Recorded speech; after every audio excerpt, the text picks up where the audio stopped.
When you look at the U.S. equities and the rally, actually, that was fueled on the back of that. What drove it? Is it strong fundamental? Is it markets being a little bit too complacent about, the future and geopolitical concerns? Well, I don't think the markets are. Obviously, the markets are pretty aware of the geopolitical concerns and the risks, the tariff hikes, the political concerns in Europe, etc.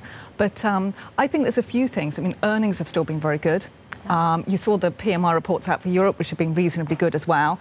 Last week, we had very good figures out from the US, ISM and non-farm payrolls, etc. So we've had a strong set of data, really, and that's what's driving these share prices. These are, in many cases, the tech sector, still growth companies. Mm-hmm. So I think it's investors still searching for growth in clearly what's still an uncertain world. So Sharon, you're looking, for example, and I know you sent over a chart which we'll show in just a second, looking at the valuation of equities versus bonds, and you say this provides a cushion. What's your favorite at the moment?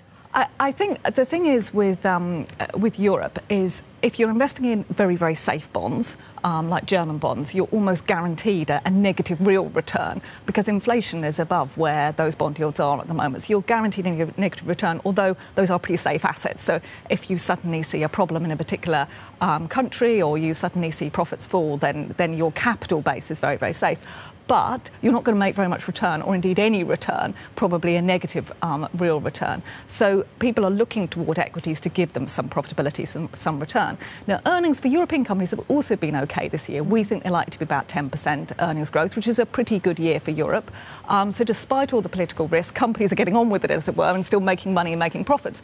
And the point of the chart you're describing is that the cash yield you get on equities, which we take to be the dividend yield plus the buyback yield, and buybacks are starting to increase in Europe too, is about 4%. And that looks super attractive versus most other asset classes. Yeah, I have it in paper. This is like old school. It's a good chart, and we'll push that out on social media. Sharon, when you look at some of the valuations out there, has world growth peaked? And if it has, what does it mean for equities? Look, I think it depends what we mean by peak. Yes, I think it probably has peaked. It probably peaked at the turn of the year, so at the very end of last year, early this year. And we think at that point, most of our indicators for global growth were pointing to about 4.5%, 5% global growth, which is an extremely fast pace of growth. In fact, the type of pace of growth that couldn't continue. You'd use up all your capacity quite quickly and generate too much inflation. So, in fact, a little bit of a slowdown from that level is what we would want to see, and that is exactly what we have had in the first quarter. But you've still got pretty good growth. As we described from those PMIs this morning in Europe, they're way above 50 at the moment still. That's the boom-bust line. You're still growing, you're still expanding. And I think the idea that you kind of peak and then plummet toward recession in very, very short order is wrong. I think you can see a couple more years of this expansion at least.